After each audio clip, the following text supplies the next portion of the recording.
Hey guys, welcome back, and it's your boy Supreme Bloxios here today with another Yu-Gi-Oh! Master Duel replay. Today, I'm actually going to be going up against a Japanese player who actually used this deck here. It's actually an Ancient Warrior deck, which is actually pretty cool. This is actually my first time actually playing against a deck like this. I had no idea what this deck does, what to do for the most part, so I had to basically play it carefully and not make any mistakes here. So this is their deck list in case you guys want to give it a shot. I think it's a pretty cool deck. I never really knew that the Ancient Wars was actually a list. Haven't not played Yu-Gi-Oh for a while ever since the I think it was during the Zexal times. I kind of really lost track of all the decks that came around. So we're gonna be playing this. We're gonna be doing. I'm actually gonna be narrating this replay compared to just putting music in the other one. So if you guys like me narrating these duels, let me know, and I'll do these more often. If you guys do enjoy the content, be sure to drop a like, subscribe if you haven't, and of course hit the notification bell so you guys don't miss out on uploads and streams. And Yu-Gi-Oh! Master Duel streams, you're gonna be doing them. I'm gonna be doing them every Thursday from now on. So if you guys want to come in, if you guys want to do some duels with yours truly, you can always we could duel. We're gonna be doing it every Thursday from here on out. Keefster and we should be doing it. So shout out to my boy Keefster, of course. We've both been enjoying this game for the most part. So I'm gonna be using my trusty Shark deck, and like I said, I'm going up against Ancient Warriors, and basically I'm using one of my favorite decks, which is of course Sharks. And I open up a okay hand. The idea with this deck is basically it's all about control. Basically, there's an Exceed in this deck, which I'm going to go over that later on in this duel, which basically is a 2-card combo, but basically can really slow your opponent down quite a bit. So, and then here is one of the pieces that is really good, this card called Right Hand Shark. We're going to go into all that later on, so we're going to go ahead and let the replay play. So, turn 1, I open up with Right Hand Shark, and then I go ahead and go with Silent Sea Nettle. This deck runs triple Gozen Match. Triple Gozen Match, in case you guys don't know, it makes it so that each player can only have one type of attribute on the field at the same time, and everything else has to go to the graveyard to control one attribute, basically. So in this case, my whole entire deck is basically water. So basically, my whole entire deck is all water except for a few cards in the extra deck, which of course you guys probably know that by now.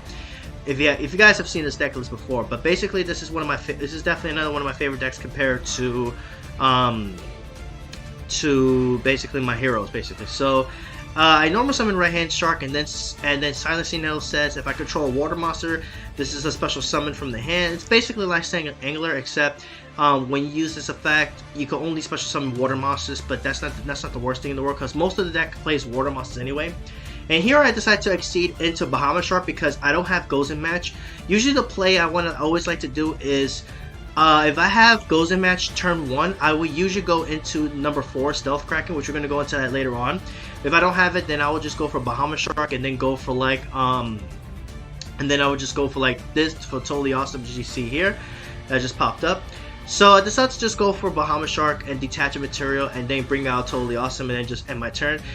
Because, you know, with Totally Awesome is an absolutely nutty card. What this card does is, once per turn, you can actually detach a material to special summon any frog monster from my deck. We're not using that effect. We only use it mainly for its effect activation to negate a spell, trap, or monster effect. You can basically send an Aqua from hand or field to the graveyard to negate it and then destroy it, which is pretty cool. And then if it happens, you can set it on your side of the field, which is pretty cool. So we're gonna go ahead and get things going on my opponent's turn. They activate Pot of Extravagance. I don't have an Ash Blossom to negate that, so they do get to draw 2 cards, of course. And then they set a card, and then here they activate their continuous spell called Ancient Warrior Saga, 3 visits. This card basically makes it so if they normal or special summon an Ancient Warrior, you can target one of those monsters, and they get to search for another one with a different name. And then this card is sent from the spell trap to the graveyard, and then it allows you to special summon an Ancient Warrior's monster from your hand, and you can only use each effect once per turn. Send this card to the graveyard during your setting, extend my phase activation. In case you guys are curious about how that card works. So they activate that. They normal summon Ancient Warrior, I don't know what the name of this thing, Masterful Sun Mao. So that's pretty cool. And then they use the Saga. They're going to use the Saga in order to search for another Ancient Warrior monster. And then they get effects based on if another Ancient Warrior basically is on their side of the field. So basically with this deck, I want to try to make it so my opponent doesn't get multiple Ancient Warriors on the field.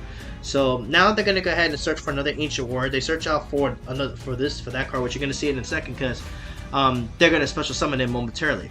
Now here, my opponent tries to get cheeky and activates Raigeki. I think he did that to try to bait my Totally Awesome, which of course he's going to. Of course I'm going to tribute my Totally Awesome itself, which does count as an Aqua, so I could tribute itself in order to negate that card, destroy it, and then I can choose to set it to my side of the field. So I'm going to do just that. I'm going to negate the Raigeki, and then I'm going to set it on my side of the field. So now I negated the Raigeki and I took it from my side of the field, in case you guys don't know how it works. And then Totally Awesome's other effect says, when it goes to the graveyard, I get to actually add, I can actually add any of my Aqua monsters from the graveyard, one of my Water monsters, in my graveyard. I can target one, and it goes back to my hand. But I choose to return itself back to the extra deck, so I can bring it out later. And then its effect says, this thing says, when, I believe from here, this effect says it sent the card from the hand of field to the grave to add an Ancient Warrior monster from the deck to hand. So I believe that is what he went for here. I didn't catch that, but yeah, he did send a card to the graveyard to add Ancient Warriors, and then he's going to use the effect of the field. Okay, yeah, he uses the continuous spell. He sent it to the graveyard to special summon this one. Now, this is what he searched out earlier. He searched out Ancient Warriors Amphibious. So just so you guys know about that. And then he goes to battle phase. Now here he didn't realize that because I have Right Hand Shark as a seed material, my Bahamut Shark cannot be destroyed by battle since it's a water monster. So that ended up saving my monster from being destroyed this turn. That turn. So I think he wasn't aware about that. So that was actually really good for me. Now here I draw into Gozen Match, which is really nice because this is the card I was telling you about. Gozen Match makes it so that, like I said, each player only controls one type of attribute of monster. So here I decided to attempt to go for the Totally Awesome again, but this time he counteracts that and goes for a Solemn Strike, paying 1500 life points to negate the effect of my Bahamut Shark and destroys it, which is okay. It's not the end of the world, because now what I'm going to do is I'm going to go ahead and use the effect of Right Hand Shark that's in the graveyard. This effect says, if it happens to be in my graveyard and I control no monsters, I can special summon this card back from the graveyard, but it gets banished when it leaves the field. So, and then this is the card that says, when an Exceed monster uses this card as Exceed material, it cannot be destroyed by battle. So that's why my Bahamut Shark was able to survive that last attack. So, and then here Silent Anger's effect says, if I control a water monster, just like Silent Nettle, I can special summon this card from my hand, but in exchange I cannot special summon monsters from my hand for the rest of the turn. So, which is fine because I don't have any other monsters to special summon for the turn. Now here is where I go for number 4, Stealth Kraken. Now this card is absolutely nuts. So this card says, all face-up monsters on the field become water once per turn. Then the main feature can destroy, quick effect, you can destroy one monster your opponent controls, and if you do, inflict damage to your opponent equal to half the attack it had on the field. And then if this card happens to be destroyed, you can special summon Stealth Kraken spawns from the extra deck up to the number of materials this card had, and then you can attach one water monster to them as material, which is going to be this card right here. You'll be able to bring out 2 of these since you wouldn't usually have 2 materials. You bring this out, and then you have this effect to be able to destroy monsters and such. Though you do lose the effect of having all your opponent's monsters be water. So that's kind of the only unfortunate thing about it. But you know, to get out 2 additional monsters, which is really nice.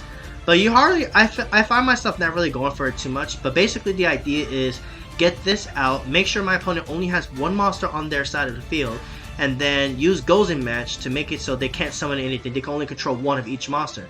Now obviously they can get over this because unless they have a water monster in their hand, that's the only way they're going to be able to get over this field, So I destroy their water Ancient Warrior, so they lost 900, and now it's their turn. Now draw phase, I activate the Gozen Match here because I want to make sure that they don't have any other ways to get other monsters onto their side of the field. So obviously the only monster that he can summon that is water in this deck is this one that he summoned earlier, because it is water.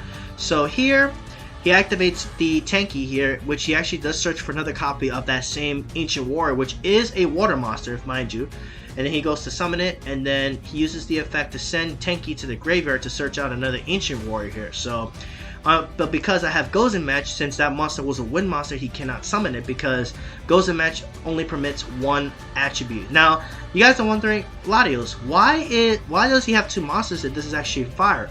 But like I said, because Stealth Kraken makes it so all monsters that's currently on the field become water. So this is on the field, so that means it stays water, but that's basically the idea. So again, he goes to attack. He does 1100 life points to me, but because I have the right hand shark as material, it does not get destroyed. And then before his end is the end of his main phase, I use my number 4's effect to destroy his 1800 monster. Now I'm not going for the 3000 one because this card says if you control, I believe this is, yeah, it can't be targeted by card effects if you control another Ancient Warriors monster. So I had to get rid of the other one first because I can't destroy this because he had an, it's the only Ancient Warrior monster on his side of the field. Which now that's the case here. So here I'm drawn to Monster Reborn, and then I believe I go for the effect here again. Yep, I do.